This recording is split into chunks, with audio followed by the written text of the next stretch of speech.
It is 2:14 in the morning on a Tuesday, and you are sitting alone in a courtyard by Marriott in a secondary industrial city that you have never seen in the daylight. You are 23 years old, armed with a pristine degree from an elite Ivy League institution, and you are currently staring at a blindingly white Excel spreadsheet containing exactly 3 semi-reliable data points. Your immediate terrifying mandate is to stretch these 3 miserable numbers into a 50-page, aesthetically flawless PowerPoint presentation about global supply chain optimization before the partner wakes up at 6. Level 1. The Illusion Courier. The financial reality of your existence at this level is built entirely on a breathtakingly audacious arbitrage of perception. Your consulting firm is charging this Midwestern manufacturing client upwards of $200,000 a week for your team's mere physical presence in their conference room. You, however, are paid a microscopic fraction of that fee. The client's board of directors believes they are purchasing proprietary algorithms, decades of industry experience, and unparalleled strategic vision. The cold, brutal truth is that they are buying your youth, your physical stamina, and your ability to format chevrons in a slide deck so perfectly that they mimic the appearance of unquestionable science. You are not generating genuine insight. You are generating physical bulk to justify an extortionate invoice. You are the cheapest, most exploitable asset in a high-stakes game of corporate theater.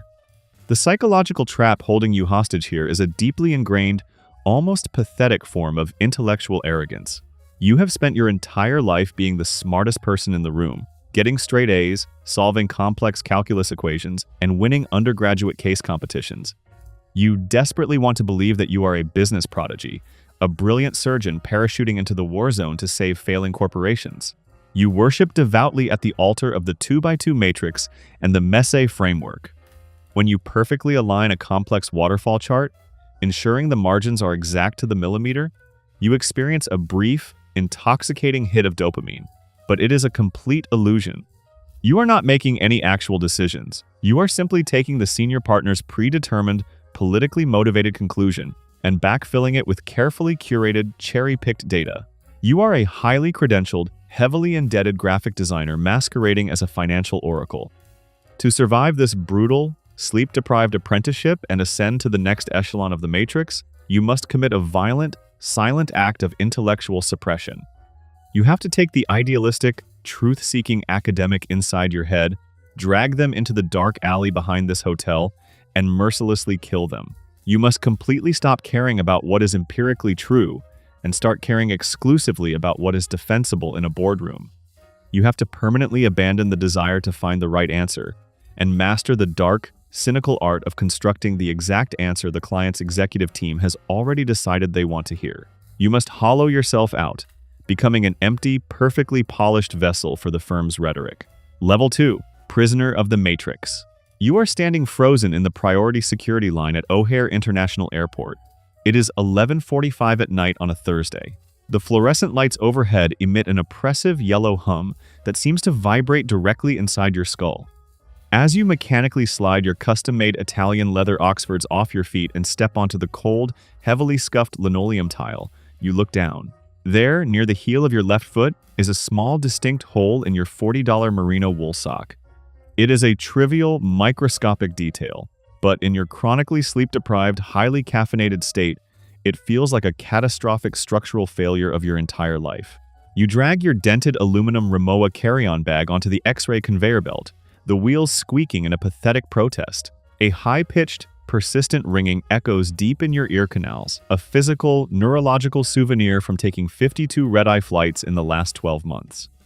In your right hand, you are gripping your firm-issued smartphone so tightly that your knuckles have turned completely white. Glowing on the screen is a deeply aggressive, red-lined email from a client's chief operating officer, methodically dismantling the operational turnaround model you just spent the last 3 consecutive weekends building. The financial reality of your new, elevated title is a terrifying optimization of human capital and margin pressure. You are no longer just formatting slides in the shadows. You are actively managing the terrifying, expansive void between the partner's grandiose, multi-million-dollar promises and the junior analyst's sheer operational ineptitude. You are billed out to the client at an exorbitant, eye-watering hourly rate, and the firm's profit margin relies entirely on keeping your personal utilization rate at a staggering 110%. You are an exceptionally expensive piece of rental equipment, leased out to desperate Fortune 500 companies who desperately need an external, highly credentialed scapegoat for their own internal management failures. The money you earn, a handsome, low six-figure salary, almost instantly evaporates into premium downtown rent you never use, luxury dry cleaning services, and high-end single malt scotch required to numb the persistent, twisting knot of anxiety in your chest. The psychological trap that binds you tightly to this miserable, transient, airborne existence is a religious, almost fanatical superstition regarding methodology. You have become entirely institutionalized by the firm. You genuinely believe with every fiber of your being that any corporate disaster, any human tragedy, any market collapse can be neatly solved if you just forcefully apply the correct consulting framework or draw the right growth curve. You live entirely inside a sterile, two-dimensional, vacuum-sealed world of PowerPoint, where revenue is always modeled to go up and to the right. You obsess over font sizes and color palettes because it is the only thing in your chaotic life that you can actually control. When the client's frustrated COO yells at you because your theoretical, spreadsheet-based supply chain model completely ignores the fact that his actual truck drivers are going on a labor strike, you do not question the model. You blame reality for failing to conform to the elegance of your slide deck. You have completely, tragically severed your connection to the physical dirt, the sweat, and the blood of how businesses actually operate in the physical world. To cross the chasm and survive the brutal transition into middle management, you must execute another vital piece of your own humanity. You must permanently kill the earnest, naive problem solver within you. You have to accept the horrifying realization that your beautiful, elegant frameworks are nothing more than elaborate theatrical props used to distract the audience. The real game is not about finding operational efficiencies or discovering the truth. It is about navigating the treacherous, blood-soaked waters of corporate politics. You must stop looking at spreadsheets and start studying the hidden alliances, the insecurities, and the vendettas within the client's executive suite. You must rapidly transition from a naive architect of business models into a cold, calculating manipulator of human leverage. Level 3. The premium meat shield. The air conditioning in the client's industrial park conference room is set to an aggressive, freezing temperature that rapidly chills the cold sweat gathering at the back of your neck. You are sitting perfectly upright in a cheap, poorly designed ergonomic chair that provides absolutely no lower back support.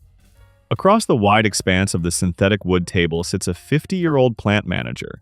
He has grease permanently etched into the deep calluses of his hands and heavy dark bags under his eyes. He is staring at you with a potent mixture of profound exhaustion and simmering, barely contained rage. You are 29 years old, wearing a perfectly tailored wool suit, and you are projecting a flawlessly rehearsed, deeply empathetic smile. With a calm, measured cadence, you are methodically walking him through slide 42 of your presentation, explaining the macroeconomic necessity of immediately terminating exactly half of his unionized workforce. Your voice does not waver, but internally your stomach acid is churning violently against the lining of your gut. You can physically feel a sharp, burning ulcer developing just below your ribcage. The brutal financial reality of your new title is the illusion of executive authority. You are the engagement manager. You are no longer the one building the financial model at 3 in the morning, but you are now the designated, highly compensated structural shock absorber for the entire firm. You exist in a terrifying, high-pressure vacuum between the furious, demanding client executives and the deeply incompetent, sleep-deprived junior analysts beneath you. You are absorbing the intense heat from both sides, so that the senior partner, who is currently playing golf 3 states away, never has to experience a moment of discomfort.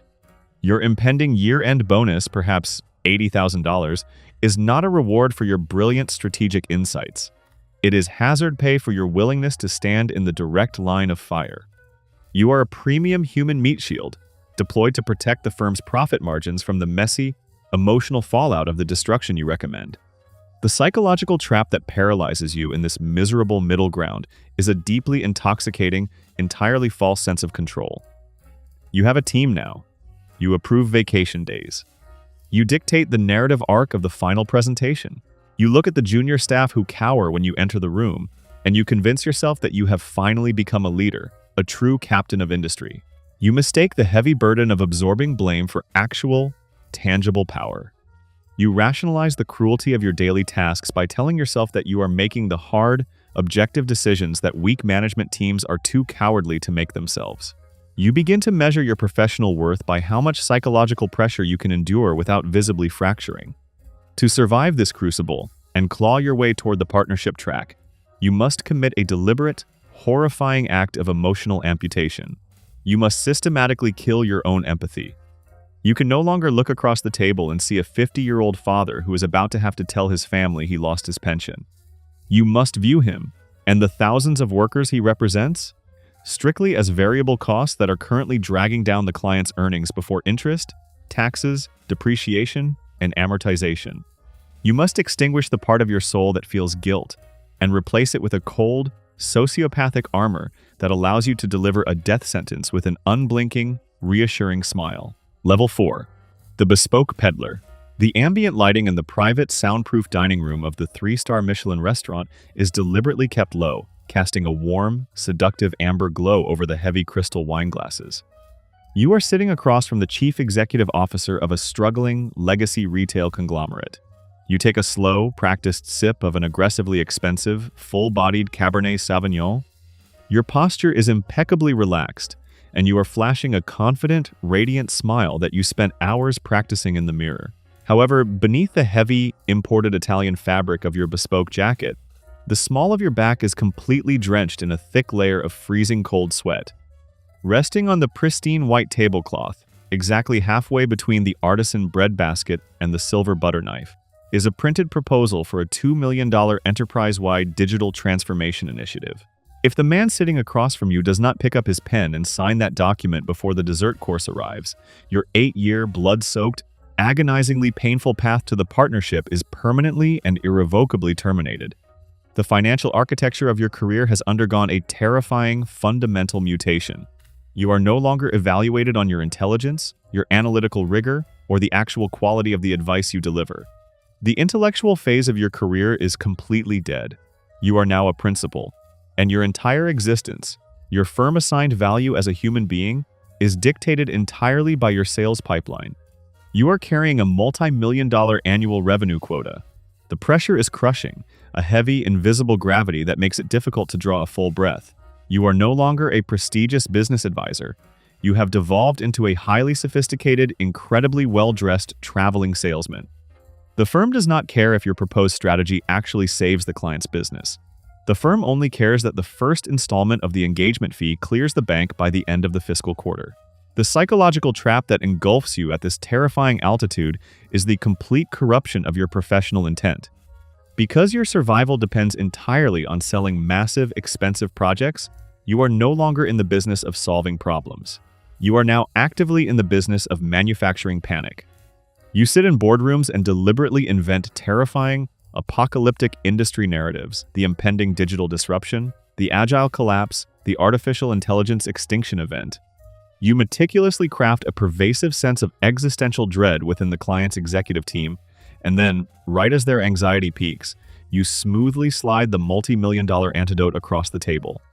You are a bespoke peddler of corporate snake oil, convincing healthy companies they are sick and dying companies that your incredibly expensive placebo will save them. To cross the final, unforgiving threshold into the equity partnership, you must execute the ultimate betrayal of your original ambition.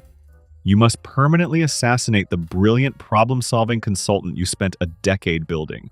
You must kill the desire to actually fix the broken mechanics of the corporate world. You have to embrace the dark, cynical reality that your job is no longer about truth or efficiency. It is purely about extraction. You must look the desperate chief executive in the eye, knowing with absolute certainty that your proposed transformation will fail to save his company, and hand him the pen anyway. Level 5. The Corporate Confessor. The heavy, soundproof mahogany door of your corner office clicks shut, instantly severing the frantic, buzzing anxiety of the consultant bullpen outside. You are standing perfectly still, looking out through floor-to-ceiling windows that offer an unobstructed, commanding view of the financial district. Down below, the yellow taxis look like insignificant, crawling insects navigating a concrete maze. The air in your office smells faintly of expensive leather and the subtle citrus notes of your imported cologne. You walk slowly toward your massive oak desk, Resting perfectly in the center of the leather blotter is a freshly printed contract for a $12 million strategic reorganization engagement. You pick up a heavy, gold-plated fountain pen. The metal is cool against your fingers. You unscrew the cap with a deliberate, metallic twist. You do not feel the thrill of the hunt anymore. You only feel a hollow, echoing fatigue. You sign your name across the bottom line, the ink bleeding dark and permanent into the thick, textured paper. The profound, cynical financial reality of your existence as an equity partner is that you are no longer selling business strategy. You are selling institutional cover. You know with absolute, terrifying certainty that the chief executive officer, who just agreed to pay your firm $12 million, does not need your proprietary analysis. He already knows exactly what he is going to do. He plans to shutter 14 manufacturing facilities across the Midwest and terminate 22,000 employees to artificially inflate the quarterly earnings per share. But he cannot execute this bloodbath alone. He needs a human shield. He needs the pristine, globally recognized logo of your elite consulting firm stamped on the bottom right corner of a 300-page slide deck. He is purchasing a multi-million-dollar insurance policy against the wrath of his board of directors and the financial press. If the restructuring fails, he will simply blame the consultants. You are not a brilliant business mind. You are a highly compensated mercenary priest, issuing expensive corporate indulgences to absolve executives of their brutal sins. The psychological trap that paralyzes you in this luxurious, high-altitude vacuum is the complete and total eradication of your moral compass. You are surrounded by the trappings of ultimate success. You have a vacation home on the coast, a private wealth manager handling your 8-figure net worth, and a spouse who wears diamonds purchased with the blood money of corporate layoffs. You convince yourself that you are merely a neutral observer, a brilliant physician diagnosing a sick patient. You rationalize the devastation your reports cause by worshiping at the altar of shareholder value. But in the quiet, dark hours of the morning, when the expensive scotch wears off, you realize the horrifying truth. You have completely bought out your own conscience. The intellectual challenge you once craved has been replaced by the grim, mechanical processing of human collateral. You are trapped in a golden cathedral of your own making, drowning in the hypocrisy of your own prestige. To transition from a mere partner to a global architect of the firm, you must commit a final, irreversible act of spiritual suicide. You must drag the last remaining shred of your empathy to the edge of the glass window and throw it over. You have to kill the lingering suspicion that business should serve society. You must fully, deeply embrace your role as a weapon of mass economic destruction. You must accept that your signature is a death warrant for thousands of families, feel absolutely no remorse, and smoothly ask your assistant to book your first-class flight to the next slaughter. Level 6. The Architect of Panic. The thin, freezing alpine wind of the Swiss Alps howls against the heavily reinforced, bulletproof glass of the exclusive lounge at the World Economic Forum in Davos. Inside, the temperature is perfectly regulated, and the air smells of freshly ground espresso and quiet, concentrated power. You are sitting in a low, minimalist leather armchair, crossing your legs, revealing a perfectly tailored crease in your wool trousers. Across a small glass table sits a senior financial journalist from the most widely read business newspaper on the planet. Her digital voice recorder is glowing with a steady red light, capturing your every breath. You take a slow, measured sip of black coffee. The bitter liquid coats your tongue. You look out at the snow-covered peaks, project an aura of profound, visionary calm, and casually drop a brand new, entirely fabricated phrase into the conversation. You speak slowly, emphasizing the syllables of a concept like agile zero-carbon matrix restructuring. You watch the journalist's eyes widen as she scribbles furiously in her notebook. You know exactly what you are doing. You have just planted a virus in the global corporate consciousness. The financial reality of your position as a senior director is that you are no longer competing for existing consulting contracts. You are manufacturing entirely new, multi-billion-dollar markets out of thin air. When that journalist publishes her front-page article tomorrow morning, quoting your newly invented framework as the definitive future of global commerce, a wave of sheer terror will violently ripple through the boardrooms of the Fortune 500. Chief executive officers across the globe will look at their outdated operational models, panic about being left behind by the market, and immediately authorize emergency budgets to hire your firm. You are not reacting to macroeconomic trends. You are actively writing the script that the entire global economy is forced to follow. A single, well-placed interview in Davos will generate over $400 million in downstream revenue for your global offices over the next 18 months. You have transcended the role of an advisor. You are the invisible hand of the market, artificially creating the demand that only you can supply. The psychological trap that swallows your soul at this dizzying altitude is an incurable terminal god complex. You no longer interact with human beings. You interact with moving pieces on a global chessboard. When you look at the world, you do not see chaotic, organic societies. You see a matrix of vulnerability that you can exploit with a new slide deck. You have spent decades bending brilliant, ambitious junior consultants to your will and manipulating powerful executives into funding your pet theories. Because nobody in your orbit ever dares to tell you no, you genuinely begin to believe that you possess a divine intellect. You fall in love with the sound of your own voice echoing in the chambers of power. You mistake your ability to generate panic for actual, profound wisdom. But the trap is the terrifying, echoing emptiness of knowing that your entire empire is built on a foundation of intellectual vapor. You are controlling a massive global simulation, but you are acutely aware that the concepts you sell are completely empty. To ascend to the final, terrifying pinnacle of the institution, you must annihilate the very concept of objective reality within your own mind. You must kill the part of you that differentiates between truth and fiction. You must completely surrender to the narrative you have built, accepting that if you can convince a board of directors to pay $50 million for a concept, then that concept becomes the new reality. You must stop seeing yourself as a participant in the business world and embrace your identity as a pure, cynical architect of mass corporate hysteria, ready to watch the world burn just to invoice them for the fire extinguishers. Level 7. The Institutional Ghost.